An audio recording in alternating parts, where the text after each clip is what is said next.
So today we're going to look at logic.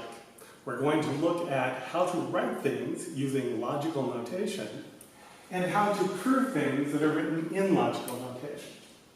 Now, just as a head start, this question of the day asks us to prove the following statement.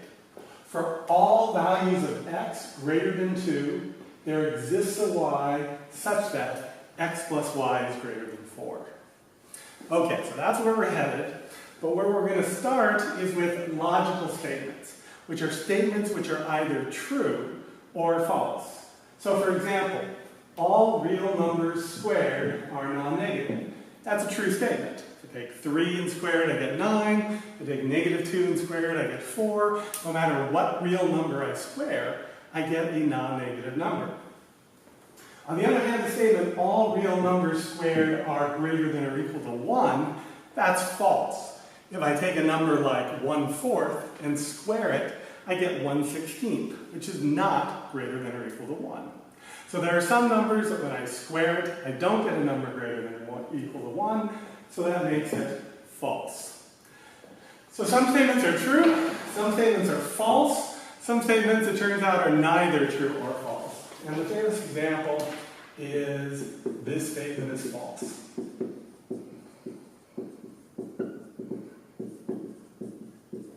That's neither true nor false.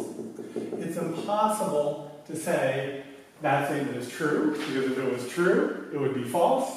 And it's impossible to say that it's false, because if we said that it was false, then that would make the statement true. So we're going to stay away in this course from statements like that. They do lead to some interesting extensions of logic, but for us, we're just going to need simpler statements that end up being either true or false. So when we talk about logic, what we're really talking about is a systematic way of proving whether or not statements are true or false. Now, a big help in that is set notation. And in mathematics, a set is an unordered collection of elements. So for example, I might have a set that consists of a pen, a pencil, and a ruler. Now notice that I write my sets using curly braces. There's a left curly brace, there's a right curly brace. That's actually a pretty terrible right curly brace. Let me see if I can make one that's a little more curly. Okay. And the things inside the set, those are what we call the elements. And the fact that I'm using curly braces here indicates that order doesn't matter. So for example, if I have a set that went ruler, pen, pencil, that's the same set. The two sets are identical, even though I wrote the elements of the one set in a different order from the other set. We've also seen in calculus examples of sets of numbers. For example, we use the interval notation, left square bracket 3, 10, right square bracket, to indicate the set of numbers x such that 3 is less than or equal to x is less than or equal to 10. So for every number x, which is at least 3 and at most 10, we say that that set is represented using this interval notation. Now for element, the element symbol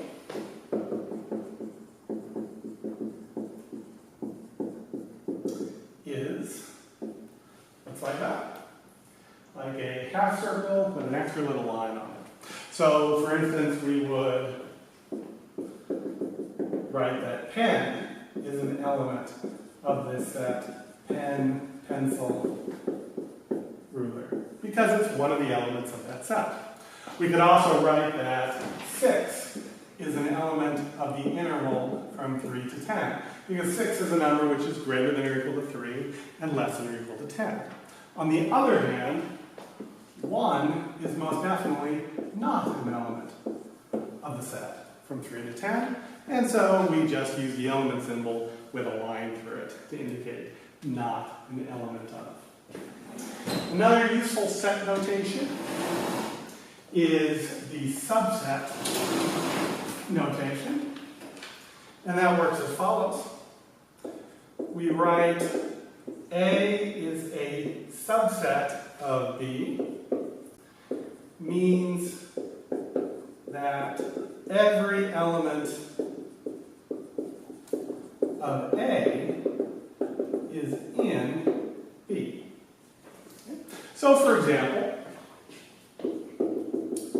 the set pen, pencil is a subset of pen, pencil, ruler. Because every element of this set is also over here on this right-hand side. On the other hand, if I had pen, compass, that would not be a subset of pen, pencil, ruler. Similarly, the interval from 5 to 7 would be a subset of the interval from 3 to 10, because everything greater than 5 and less than 7 is also at least 3 and at most 10. However, the interval from 0 to 6 is not a subset of the interval from 3 to 10. Because, for instance, 0 is an element of this left-hand side, while 0 is not an element of the right-hand side. Okay. Now, in writing that definition, we use this term every element.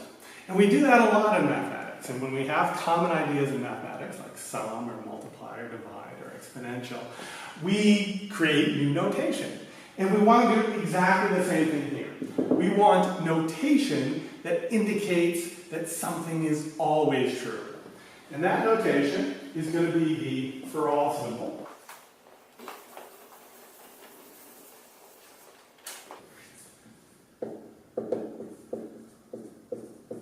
So that is written for all. It looks like an upside down capital A, and it means for all or for every. And what it means is that the statement has to hold no matter what value the variable takes on. So remember, we had said that A is a subset of B means, and so I'm going to use this symbol to mean means, that for all elements of A, X is also an element of B. And this means that no matter which element of A I pick, no matter which X that's an element of A I pick, X also has to be an element of B. So that's an example of a for all statement. Here's another for all statement. Suppose I say for all x greater than 3, 2x is greater than 6. Well, that is a true statement, because no matter what real number greater than 3 I pick, if I multiply that number by 2, it's going to be greater than 6. So this is a true statement. On the other hand, if I claim that all numbers greater than 3, 2x is greater than 7, that's false. Because it's not true that every number greater than 3, double that number is greater than 7. For example, if x was 3.1, then 2x is 6.2, which is not greater than 7. Okay. So, for all is our first example of logical notation. Our second example of logical notation is there exists. So that looks kind of like a backwards capital E. And it means there exists. And it's used if there is at least one example of a value for the variable for which things are true. So, for example, suppose I say that there exists an x greater than 3, such that 2x is greater than 6. That's true. Now, to prove a there exists statement, all I have to do is give one single example where it's true. So, for instance, x equals 3.1. 2 times x is 6.2, which is greater than 6. Therefore, I know that the statement is true. How about there exists x greater than 3, such that 2x is greater than 7? Well, that is also true.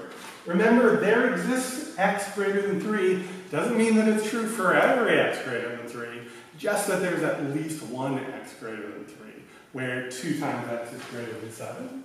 And in this case, setting x equal to 3.6, for example, makes 2x 7.2, which is greater than 7. So these symbols, of course, matter. Here we had it for all, and it was false. Here we had it there exists, and it's true. Now we call these symbols call for all and there exists universal quantifiers. And they're the key to making correct logical statements. So let's look at an example of a logical statement where we combine these universal quantifiers.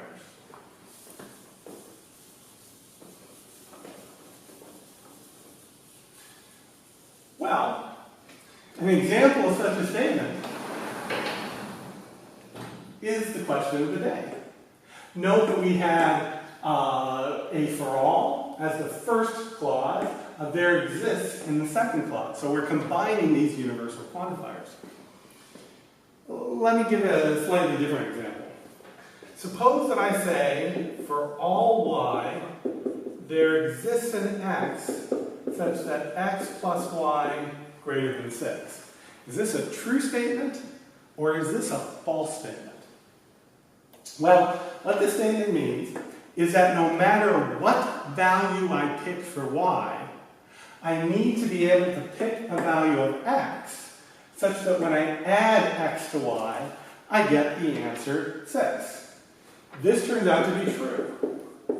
We'll go through a formal proof later, but for now your intuition should be that no matter what you pick for y, I can find an x such that x plus y is bigger than 6. For instance, if you make y equal to 1, x equals 7 works. If you make y equal to negative 10, x equals 17 works. So this statement is an example of a true statement. Now our final symbol, you've seen before, in English is just the colon. And in logic, it means such that.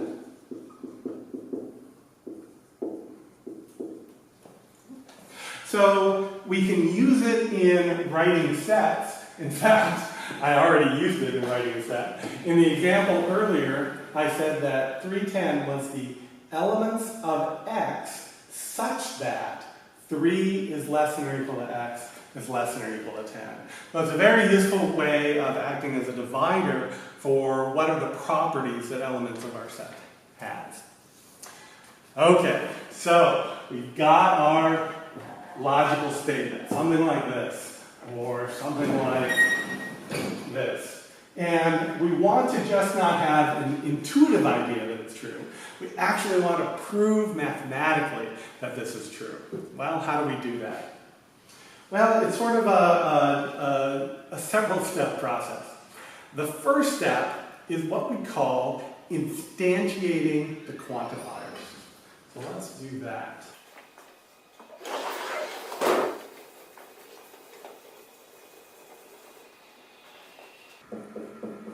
Instantiating the quantifiers. So let's work with a true statement. It's a true statement that for all x greater than 4, x squared plus 1 is greater than 12. But how do I go about proving it? Well, I want this statement to be true no matter what x greater than 4 I pick. And so the first step of my proof is going to be to say, let x be greater than 4. So whenever you have a for all, you'll have a line in your proof that says let the thing inside the for all statement be true.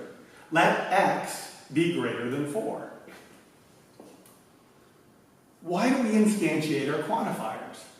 Well, now that we know something about x, we know that x is greater than 4, we can do high school algebra. We can operate on that inequality using the rules that we know and love from high school algebra. So one thing that we know about inequalities is that if f is an increasing function and a is less than b, then f of a is less than f of b. That's a useful thing to know. So for example, is squaring both sides of an inequality allowed? Well, when we look at the function y equals x squared, we see that the function is an increasing function as long as x is greater than or equal to 0. Y equals x squared is a decreasing function if x is less than or equal to 0.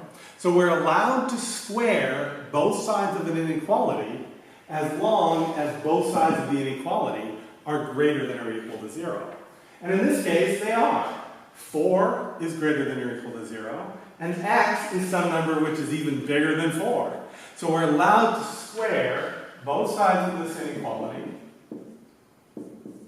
So x squared is greater than or equal to 16. Now we're allowed to add 1 to both sides of this inequality. And so we get that x squared plus 1 is at least 17 here. Well, we were only trying to show that x squared plus 1 is greater than 12. And 17, in fact, is greater than or equal to 12. So by starting with our instantiated variables, we did some algebra, and we were able to get to the point of the thing that we were trying to prove. We were trying to prove that x squared plus 1 is greater than 12. Now, when we complete a proof, there are a number of ways to indicate that you're done with a proof. Some people like to write QED for quod erat demonstratum. Nowadays, most mathematicians prefer just the simplicity of a box to indicate that the proof is complete. Some mathematicians like to fill in the box. Others like to put a little smiley face. Anything that reasonably indicates that you've done the proof will be fine. I'll pretty much be using the open box. Okay, so that was that example. Let's try another one.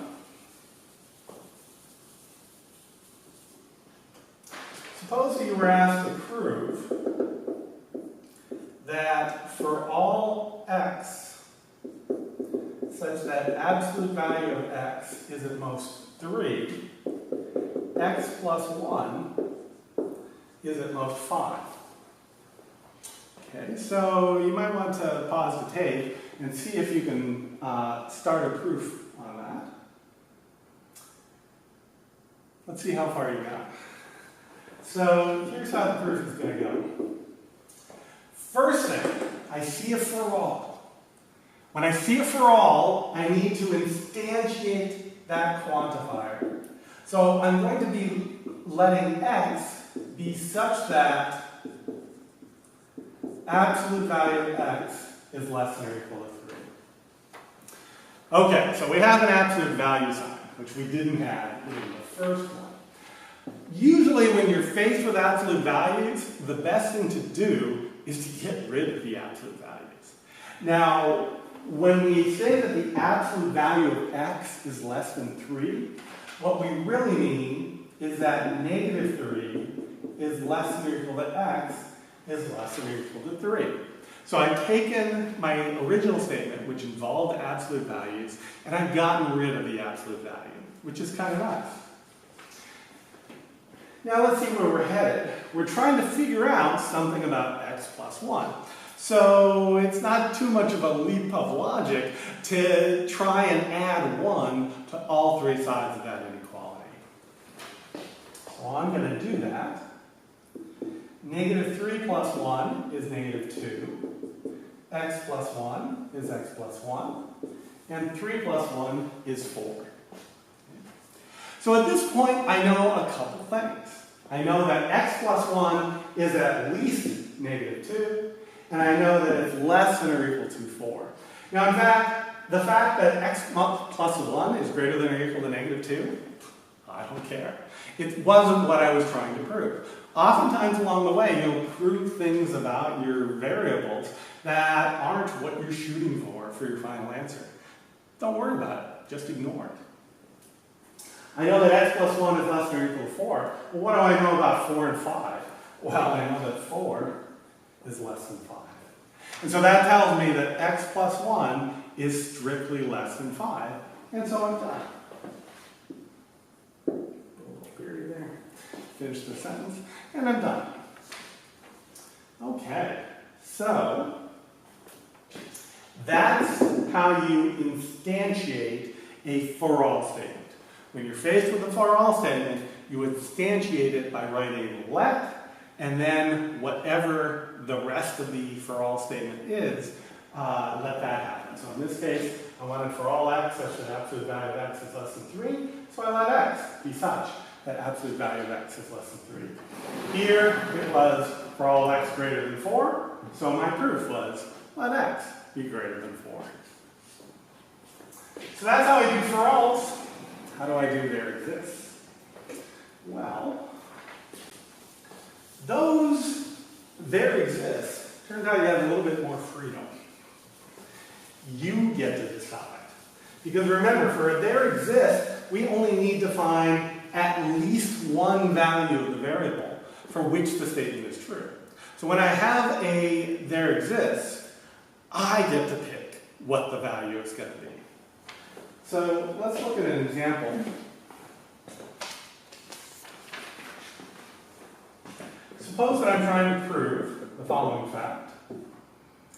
There exists an x greater than 2 such that 2x is at least 20. Now, from what I just said, I get to pick the value of x. So the first line of my proof, if this was a for all, it would be let x be greater than 2. But because it's a there exists, I get to pick the value of x. Now, I want to pick a value of x that makes it possible to prove that 2x is greater than 20. Well, for example, x equals 11. Right? X equals 11 works. I can put any number here as long as it's greater than 2. So I could put 14, 25. I could put 3 there, but that wouldn't then work for the statement.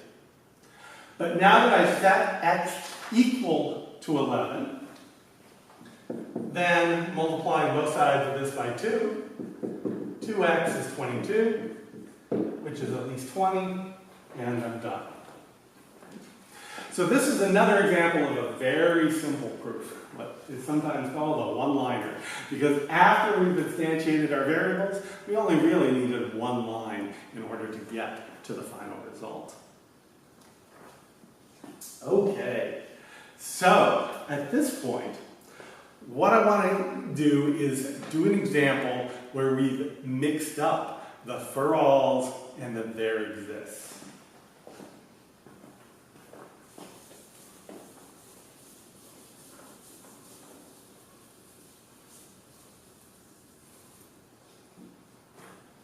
So for example, suppose the fact that we're trying to prove is that for all x, there exists a y such that x plus y is at least 6. Okay. Well, the for all x tells us to instantiate that variable, we have to let x Now, there are no conditions on x in this case. So we can actually let x be any real number. So I'm just going to say let x be an element of the Blackboard boldface R, which remember stands for any real number. So that means any real number. The next thing that we're allowed to do is pick y. Let y equal. Now, because we've already instantiated x, y can be any function of x. It could be x squared or square root of x. Well, square root of x would be a bad idea because we don't know if x is negative or not. We could also just let y be 3. That's a function of x. It's a constant function. So we have a lot of flexibility in choosing our y value. But remember what we're shooting for. The last line of our proof is going to be then x plus y is greater than 6. So that's what we want to end up happening. So what I'm going to do is I'm going to do some work on the side. And I'll imaginatively call it side work. Now in this side work, I want to figure out what this final statement, x plus y greater than 6, tells me about y. Well, if I just subtract x from both sides of that equation, that's a perfectly legal thing to do, I find that y is at least 6 minus x. So what I have to do here is pick a specific value that is at least 6 minus x. So anything bigger than 6 minus x will do. But what I cannot do here is just say, let y be greater than 6 minus x. That's not going to fly. I have to pick an equality here for when I'm choosing to instantiate my there exists. Okay, so I'll give you a second to pause the video. Think if you can think of a number which is bigger than 6 minus x, a function which is bigger than 6 minus x. Okay, so here's what I thought of. Suppose y is 6 minus 1 minus x. Now remember, I told you that y could be any function of x. And in particular, 6 minus 1 is bigger than 6. So 6.1 minus x is bigger than 6 minus x. So let's check it out and make sure that that works. If y equals 6.1 minus x, then when I bring the x over to the other side, x plus y equals 6.1.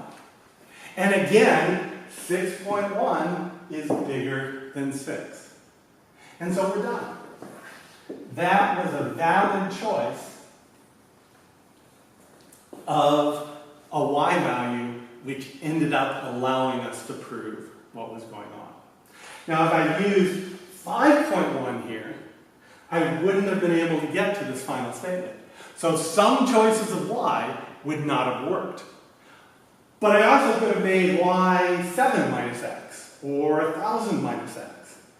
More than one choice of y existed that would have allowed me to prove the result.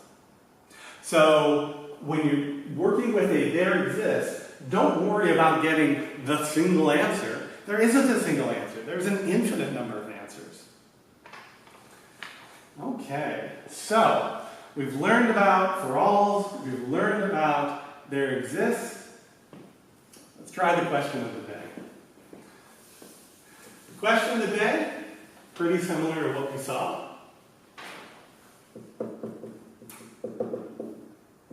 For all x greater than 2, there exists a y, such that x plus y is at least 4. And at this point, what I do is I pause the video, see if you can write down a proof, and then compare it to the one that I'm about to do. Okay, let's see what you got. So the first thing that we do is we instantiate our variables. To instantiate the for all, I write let x be greater than 2.